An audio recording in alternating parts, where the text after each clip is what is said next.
जय हिंद दोस्तों। आज बात करेंगे रीजनिंग के पहले कुछ चैप्टर सारदस्था परीक्षण की, एनालॉजी टेस्ट की। एनालॉजी टेस्ट की पहचान कैसे करेंगे, एनालॉजी टेस्ट किसे कहते हैं, सभी इस वीडियो के माध्यम से आपको सभी जानकारी दूंगा। आप यदि वीडियो पर नए जुड़े हो, चैनल पर नए जुड़े हो तो चैनल को जरूर सब्सक्राइब करें, साथ ही ज्यादा भाई को सपोर्ट करा करें, वीडियो को ज्यादा शेयर भी करें। देखिए, सारदस्था परीक्षण का मतलब होता है किसी के समान होना, किसी की तुलना करना। ठीक है, जैसे हमने कह दिया भारत भारत का संबंध उसने बता दिया है रुपए से और रुपया से। तो आपसे पूछ लेगा, तो बताइए बांग्लादेश का संबंध किससे होगा। देखिए दोस्तों, आपसे पूछ लेगा, आपको बता देगा कि भारत का संबंध रुपया से बता दिया, तो आपसे वही पूछेगा कि बांग्लादेश का संबंध किससे होगा। तो आपको यह ध्यान रखना है कि किसका संकेत कर रहा है। मतलब कि भारत में एक रुपया नाम की क्या चलती है, मुद्रा चलती है। तो आपको यह भी बताना है कि बांग्लादेश में कौन से नाम की मुद्रा चलती है। तो आप कह दोगे टका नाम की क्या चलती है, मुद्रा चलती है। ठीक है, जैसे अगला क्वेश्चन कैसे बनता है,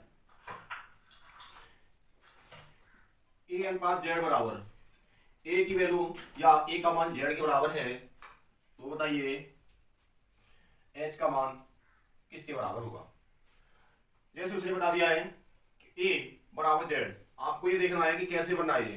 तो आप देख रहे होंगे कि ए है जो जेड के विपरीत होता है और जेड है जो ए के विपरीत होता है, आपस में क्या है, विपरीत है। तो यहाँ भी हमें सिस्टम वही लगाना, विपरीत वाला सिस्टम लगाएंगे। तो एच के विपरीत क्या होता है, एस। हमने एक ट्रिक बताई थी कि हाई स्कूल, ठीक है, ये ट्रिक देखेंगे हमारे चैनल पर पड़ी हुई है, आप उस चैनल को देखिएगा, वीडियो को देखिए, बहुत शानदार ट्रिक है विपरीत याद करने की। ठीक है, अगला क्वेश्चन कैसे होगा कि कानपुर कानपुर बराबर है गंगा, या कानपुर अनुपात है गंगा, तो समान अनुपात बराबर समान अनुपात लखनऊ अनुपात क्या। देखिए, अब आपको संकेत दे दिया उसने, कि संकेत को आपको निर्धारित करना है।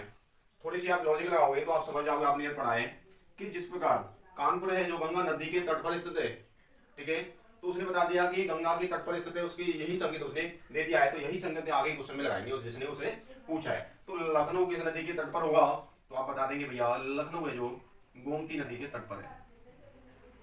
ठीक है, अगला क्वेश्चन कैसे होगा कि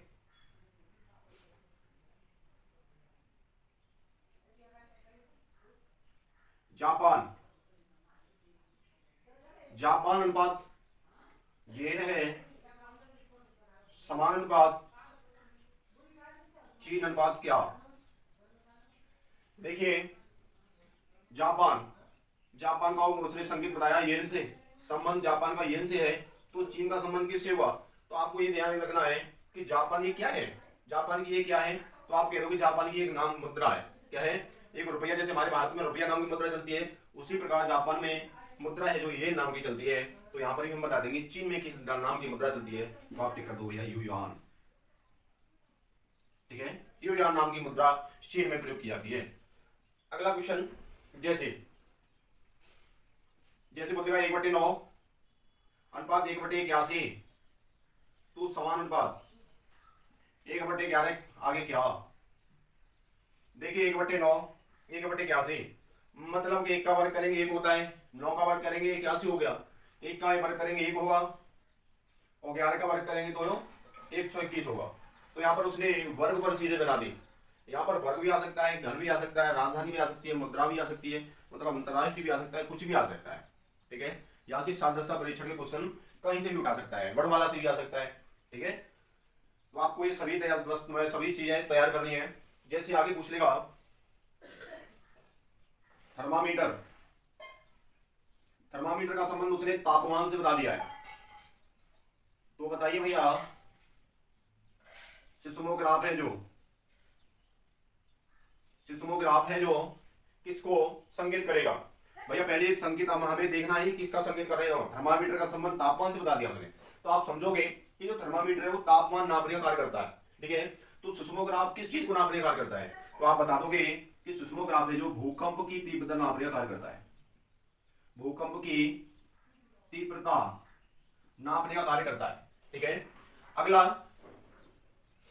तो साथियों बात समझ में आ रही है ना, तो दबाकर लाइक करें, दबाकर वीडियो को शेयर करें, उन भाइयों तक जरूर पहुंचाएं जो भाई आर्मी अग्निवीर की तैयारी कर रहे हैं, या यूपी पुलिस कांस्टेबल की तैयारी कर रहे हैं, या एसएससी जीडी की तैयारी कर रहे हैं। शानदार एक क्वेश्चन आपको जरूर मिलेगा। ठीक है, एक क्वेश्चन हर एक वीडियो से आपको हर एक परीक्षा मिलने वाला है। ऐसे ऐसे क्वेश्चन लेकर आए, बहुत इंपॉर्टेंट क्वेश्चन जो बार बार परीक्षा में पूछे जाते हैं, उन्हीं क्वेश्चनों पर हम कार्य कर रहे हैं। तो देखिए आपसे पूछ लेगा, जैसे गुजरात, गुजरात बराबर गांधीनगर, तो बताइए भैया असम बराबर क्या। देखिए आप कहोगे भैया कि ये क्वेश्चन बहुत सरल है। क्वेश्चन अपने आप में कोई सरल नहीं होता, जब तक आपको यदि कोई क्वेश्चन तैयार नहीं तो वो क्वेश्चन कैसा कठिन होगा, या चाहे सबसे छोटा हो क्वेश्चन या सबसे बड़ा हो, जब तक आपके पास तैयार नहीं है वो क्वेश्चन तो आपको वो क्या होगा, कठिन लगेगा। जब आपके पास वो तैयार क्वेश्चन हो जाएगा तो आपको वो क्वेश्चन कैसा लगेगा, सरल लगेगा। ठीक है, तो कोई क्वेश्चन बड़ा नहीं होता, कोई क्वेश्चन छोटा नहीं होता, बस आपको क्या करना है, रिवीजन करना दबाकर। ठीक है, देखिए गुजरात का संबंध गांधीनगर से बताया उसने, तो देखिए असम का संबंध किससे होगा, तो गुजरात है जो गांधीनगर की, नहीं सॉरी, गुजरात गांधीनगर की क्या है, जो गांधीनगर है ना गुजरात की राजधानी है। ठीक है, गांधीनगर है जो गुजरात की राजधानी है, तो हम बता देंगे भैया असम की राजधानी कहां होगी, असम की राजधानी कहां होगी, तो कह देंगे हम दिसपुर, कहां होगी, दिसपुर। ठीक है, यहाँ पर गांधी सॉरी वो राजधानी से संबंध उसने क्वेश्चन बना दिया। अगला क्वेश्चन कैसे बनाएगा वो, अगला क्वेश्चन बना देगा भैया,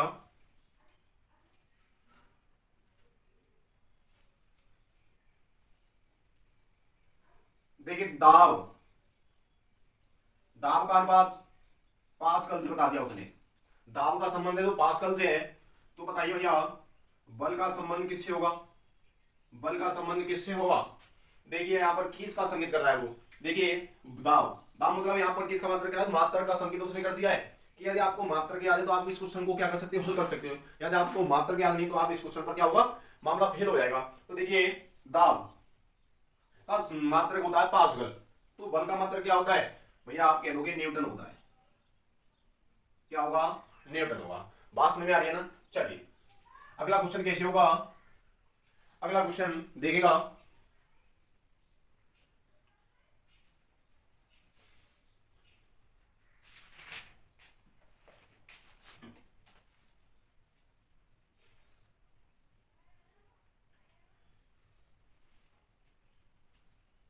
अगला क्वेश्चन, जैसे कपड़े का संबंध, कपड़े का संबंध उसने अलमारी से बता दिया है,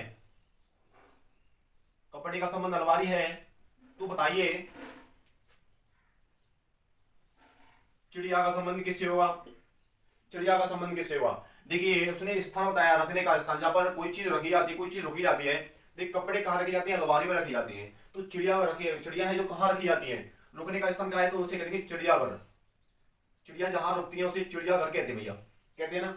अगला क्वेश्चन, जैसे कहता बी आई जे वाई का संबंध 5 से है, तो बताइए एस एच आई वी, ठीक है, शिव का संबंध किससे होगा, विजय का संबंध उसने 5 से बता दिया, तो शिव का संबंध किससे होगा, लगाइए थोड़ा सा लॉजिक, बहुत सरल क्वेश्चन है। तो देखिए बी आई जे वाई में कितने अक्षर हैं टोटल, तो गिनेंगे तो तीनों तो 5 है, तो उसने यही रख दिया बस 5।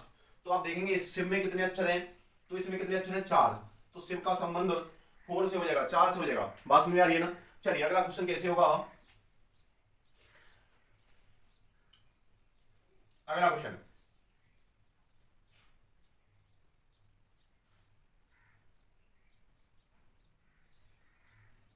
डीईएफ अनुपात, डीईएफ अनुपात आई जे के, तो बताइए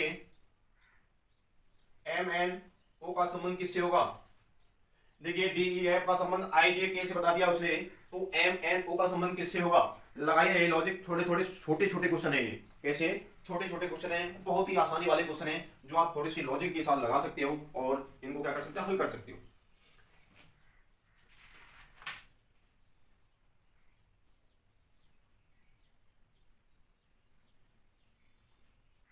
देखिए भैया डीईएफ, ठीक है, ई एफ जी एच, यहां पर उसने 2 छोड़ दिए, आई जे के, ठीक है, यहां पर उसने 2 छोड़ दिए, तो हम भी इनके आगे 2 छोड़ेंगे, ठीक है। तो M N O, O P और क्यू, क्यू को छोड़ दो, दोनों को छोड़ दो, क्यू आर एस टी, ये इसका क्या होगा आंसर होगा। उसने बीच में दोनों के बीच में कितने छोड़े, दो, तो हम दोनों के बीच में कितने छोड़ देंगे, दो ही छोड़ेंगे। ठीक है, यही तो सादृश्यता का मतलब होता है। उस बात संकेत आसानी से कर देता है, क्वेश्चन को आसानी बना देता है कि आपको इस टाइप से क्वेश्चन करना है। ठीक है, बस थोड़ा सा क्या करना है, आपको लॉजिक लगाना है।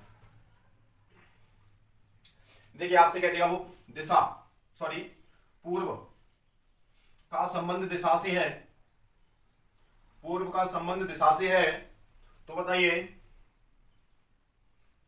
शीत ऋतु का संबंध किससे हुआ, शीत ऋतु का संबंध किससे हुआ।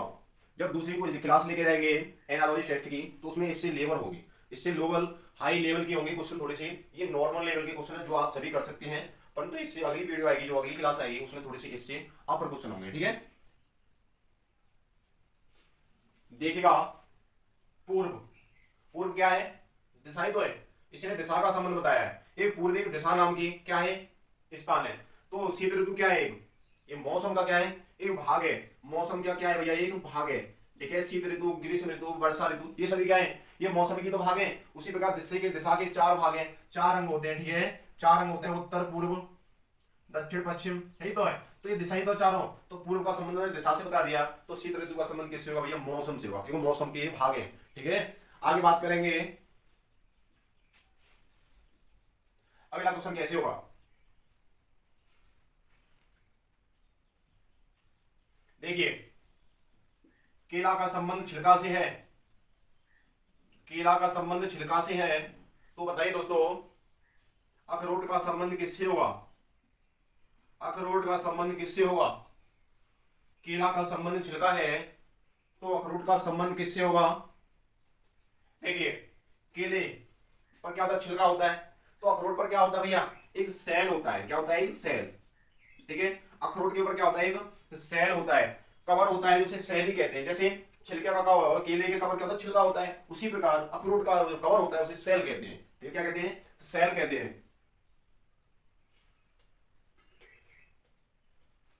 अगला, बंदूक का संबंध गोली से है, तो बताइए दोस्तों टॉर्च का संबंध किससे होगा। बंदूक का संबंध गोली से है, तो टॉर्च का संबंध किससे होगा। जिस प्रकार बंदूक में क्या होती है, गोली होती है, तो उसी प्रकार टॉर्च में क्या होता है दोस्तों, शीशा भी होता है, लाइट भी होती है। ठीक है, उसमें बटन भी होता है, सब कुछ होता है, परंतु इसके अकॉर्डिंग चलना है हमें। ठीक है, क्या चलना है, बंदूक गोली बिन क्या है, बेकार है, तो उसी प्रकार टॉर्च किससे बिना बेकार है, बैटरी बिन बेकार भैया। बैटरी नहीं होगी तो वो कोई टॉर्च काम की नहीं होगी। ठीक है, या तो उसमें बल्ब होगा, कोई काम का नहीं होगा, जब तक टॉर्च नहीं होगा, बैटरी नहीं होगी। उसमें शीशा भी होगा, उसमें बटन भी होगा स्विच ऑन करने का, परंतु जब तक उसमें बैटरी नहीं होगी वो टॉर्च नहीं कहलाएगी। जिस प्रकार इन रेल में, रेलगाड़ी किसे कहते हैं, तो जब तक रेलगाड़ी उसी को कहते हैं जब उसमें इंजन जुड़ा होता है। ठीक है, जब इंजन उसमें हट जाता है तो वो रेलगाड़ी नहीं होती, वो सिर्फ डिब्बे रह जाते हैं। उसी प्रकार यही संबंध बता रहा है वो, कि जब तक टॉर्च उसी को कहते हैं जिसमें बैटरी होगी। ठीक है, अगला क्वेश्चन कैसे होगा, बात समझ में आ रही है ना, चलिए तो बहुत अच्छी बात है।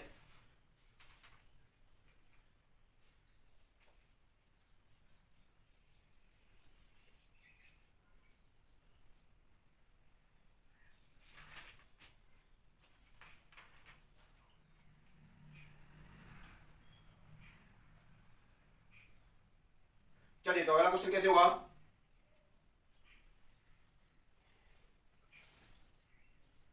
रूट में ए एफ आई बराबर एम, ए एफ आई बराबर है एम, तो बताइए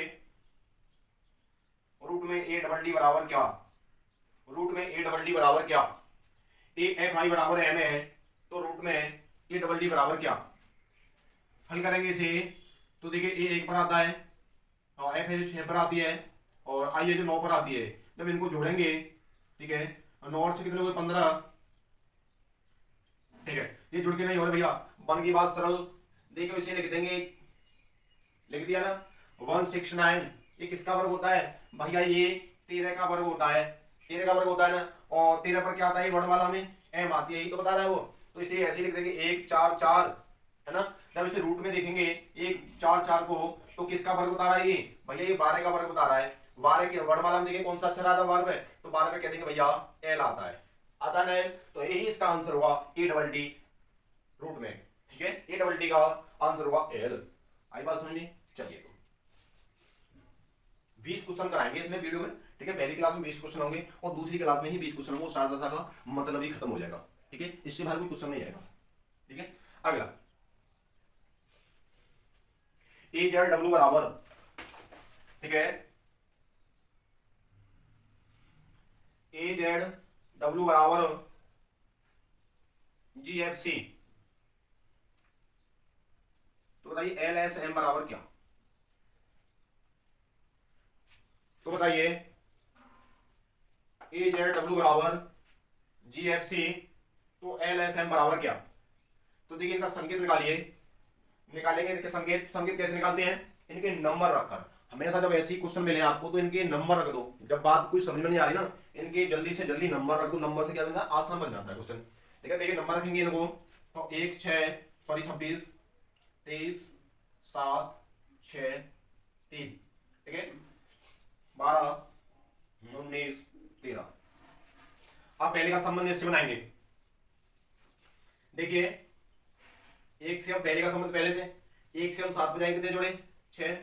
26 से हम 6 पे जाएंगे कितने जोड़े? 6। 23 से हम 3 पे जाएंगे कितने जोड़े? 6। मतलब कि तीनों में 6 जोड़ रहे हैं, तो हम यही सीरीज बना देंगे, सभी को 6 जोड़ देंगे, प्लस करेंगे 6 में। 12 में 6 जोड़ेंगे कितना हुआ? 18। 18 पर क्या आता है? आर। 19 में 6 जोड़ेंगे 25। 25 पर क्या आता है? 22। 13 में 6 जोड़ देंगे 19, और 19 पर क्या आता है भैया? एस। तो इसका आंसर होगा आर बाई एस। ठीक है, क्योंकि सभी में क्या बनी सीरीज ने पहले ही बता दिया है कि हमने सभी में 6 जोड़े, तो आपको सिर्फ 6 तो जोड़ने, यही छोटा सा काम करना है। आगे क्वेश्चन, अगला क्वेश्चन कैसे होगा?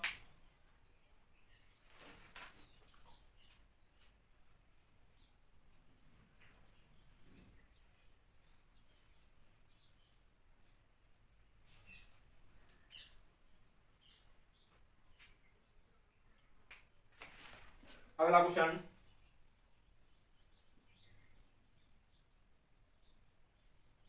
चार मीनार का संबंध भारत से है।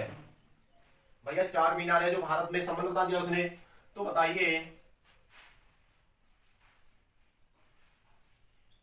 पिरामिड है जो किस देश में पड़ते हैं? ये मैंने हिंट दे दिया है। देखिए चार मीनार कहां पड़ती है? भारत के किस राज्य में पड़ती है? क्वेश्चन आपको इसका आंसर कमेंट बताना है कि भारत में 4 मीनार है, परंतु ये 4 मीनार है भारत के किस राज्य में पड़ती है? ठीक है, इस क्वेश्चन का आंसर कमेंट में जरूर बताएं मेरे दोस्तों भाइयों। देखिए पिरामिड का संबंध किससे हुआ? ठीक है, 4 मीनार भारत में है, तो पिरामिड कहां होते हैं भैया? मिस्र में होते हैं, मिस्र में। ठीक है, मिस्र को कहते हैं इजिप्ट। मिस्र को इजिप्ट कह लो या क्या कह लो, मिस्र कह लो, एक ही बात है। अगला क्वेश्चन, अगला क्वेश्चन होगा CEGI बराबर या अनुपात, ठीक है, AGE के। तो बताइए DFHJ का संबंध किससे हुआ? DFHJ का संबंध किससे होने वाला है? बताइए दोस्तों जल्दी। तो इनके आंसर मैंने बताया, इनको हल करने के लिए एक तरीका है कि इनके नंबर रख दो। नंबर रखेंगे 3 5 7 9 1 7 5 11। ठीक है, तो पहले की तुलना हम पहले से करेंगे। 3 से हम 1 पर गए तो माइनस कितने हुए? 2। 5 से हम 7 पर गए कितने जोड़े? 2। 7 से हम 5 पर गए कितने माइनस हुए? 2। और 9 से हम 11 पर गए कितने प्लस हुए? 2। मतलब कि -2 + 2 -2 + 2। तो यहाँ पर वही सीरीज लगा देंगे इनके नंबर रखकर 4 6 8 10। पहले हमने क्या किया है? -2 किया है, तो 4 में से -2 करेंगे, 2 बचा, 2 पर क्या आता है? V। हमने आगे क्या किया? +2 किया है, +2 करेंगे 6 में कितना हुआ? 8। 8 पर क्या आता है? H। 8 में से 2 घटा देंगे तो 6 पर क्या आता है? F। और 10 में 2 जोड़ेंगे और 12 पर क्या आता है? L। ठीक है, तो जिस प्रकार CEGI का संबंध AGE के से है, तो DFHJ का संबंध BHFL से हो जाएगा। बात समझ में आ रही है ना दोस्तों? चलिए बहुत अच्छी बात है, मुझे उम्मीद भी होगी कि बात समझ में आ रही होगी। जिन जिन भाइयों की बात समझ में नहीं आ रही तो भैया वो लाइक करना जरूर ना भूलें, लाइक तो करते रहें। ठीक है, और जिनके भाई बात समझ में आई तो वो जरूर कमेंट करके बताएं और एक दिल की छाप छोड़ें। क्या करें? दिल की छाप छोड़ें कमेंट में।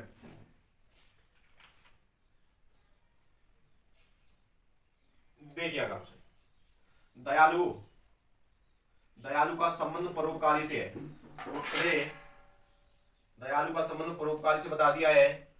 तो आपको बताना है दुखी का संबंध किससे होगा भैया। जिस प्रकार दयालु क्या करता है, दयालु दया करने वाला क्या कहता है, परोपकारी होता है, दयालु होता है उसे परोपकार कहते हैं, जो परोपकार करता है उसे दयालु कहते हैं। तो भाई दुखी का संबंध किससे होगा, ठीक है, तो दुखी का संबंध हुआ ना भैया वो विलाप से होगा। भैया दुखी वही तो होता है जो विलाप करता है, ठीक है, विलाप वही करेगा जो दुखी होगा, ठीक है। भैया परोपकार वही करेगा जो दयालु होगा। उसके अंदर एक दयाल नाम की क्या होगी, भाववाचक संज्ञा होगी, ठीक है, भाववाचक संज्ञा दयाल नाम की होगी, वही तो परोपकार करेगा। अगला क्वेश्चन इस वीडियो का अंतिम क्वेश्चन होने वाला है और देखिएगा कैसा क्वेश्चन होगा। 7:56, तो बताइए 8 क्या, 7:56 है, तो बताइए 8 क्या। बहुत सस्ता क्वेश्चन है, ठीक है। तो इस क्वेश्चन का आंसर कमेंट में बताऊं या मैं बताऊं, आप इस क्वेश्चन का आंसर कमेंट में दोगे। बहुत सस्ता क्वेश्चन है, जो भाई कभी नहीं पढ़ा वो भी कर सकता है इस क्वेश्चन को।